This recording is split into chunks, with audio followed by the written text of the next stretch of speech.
I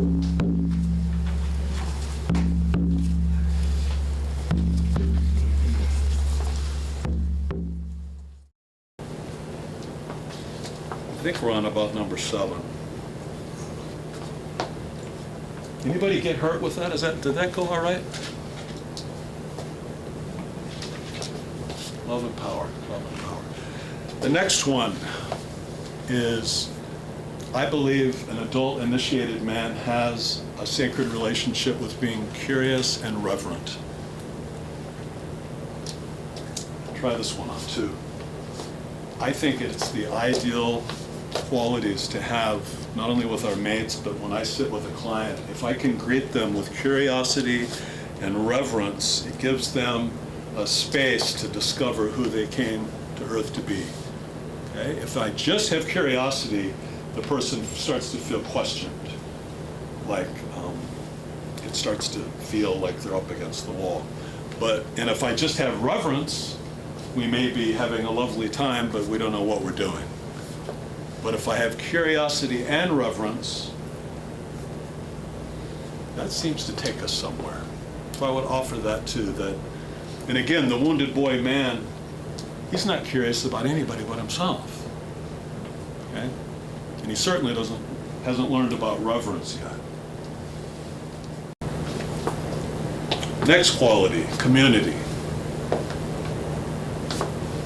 Because our souls are multifaceted, we need multiple reflections from our community, our village, our friends, and most of us don't get it.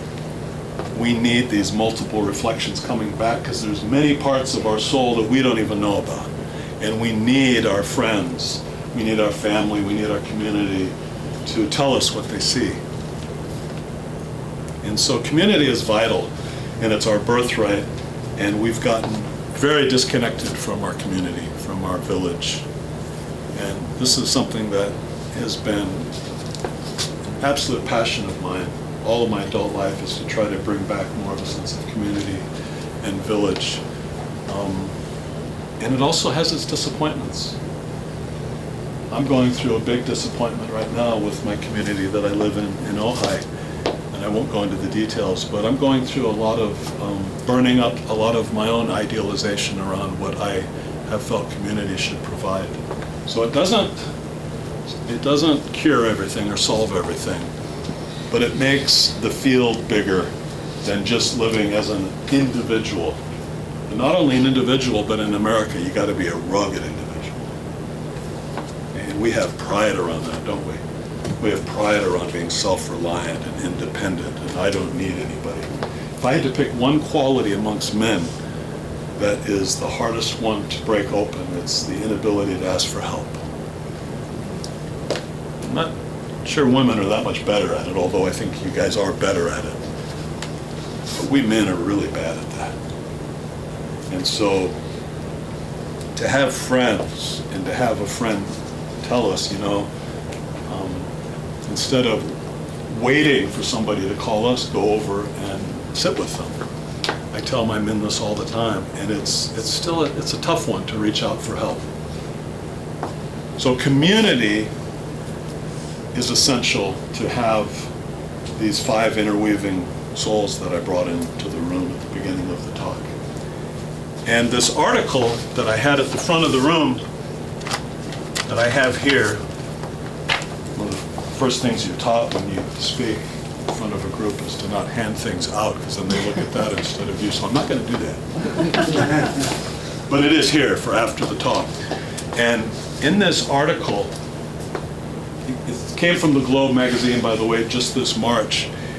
And I'll just read the top of it. It says, the biggest threat facing middle-aged men isn't smoking or obesity, it's loneliness.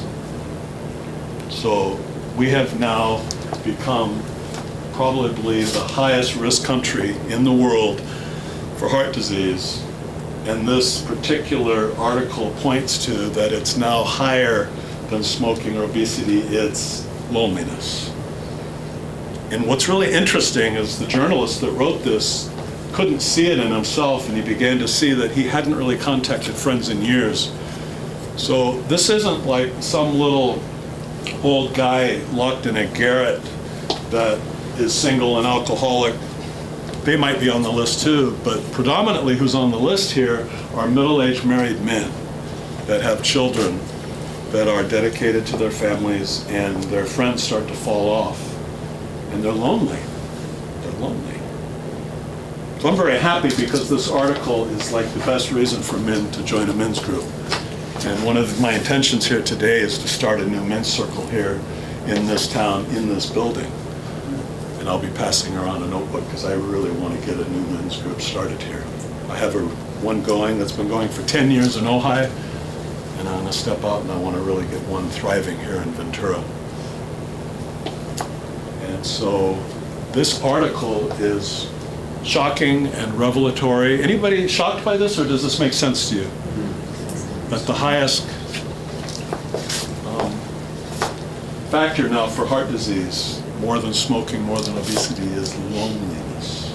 Does that shock anybody? It surprises me, but it feels true to me. It feels true. So make sure that you get this article on the way out. On the cover of the article, I have a quote by D.H. Lawrence, one of my favorites, who said, "We cannot bear connection, that is our malady. We cannot bear connection, that is our malady. We must break away and be isolate." And he says, beyond a certain point that we have reached, it is suicide. We must break away and be isolate. Beyond a certain point that we have reached, it is suicide. You take rugged individualism too far, isolation leads to suicide. So we got to do something about that. Like in the poem, men need each other. Men have always had each other. You go back to Paleolithic times when we were hunting big game. We didn't always bring back the game, but we had wild brothers, always. Men have always had each other. And we've lost that. And it's time to bring that back.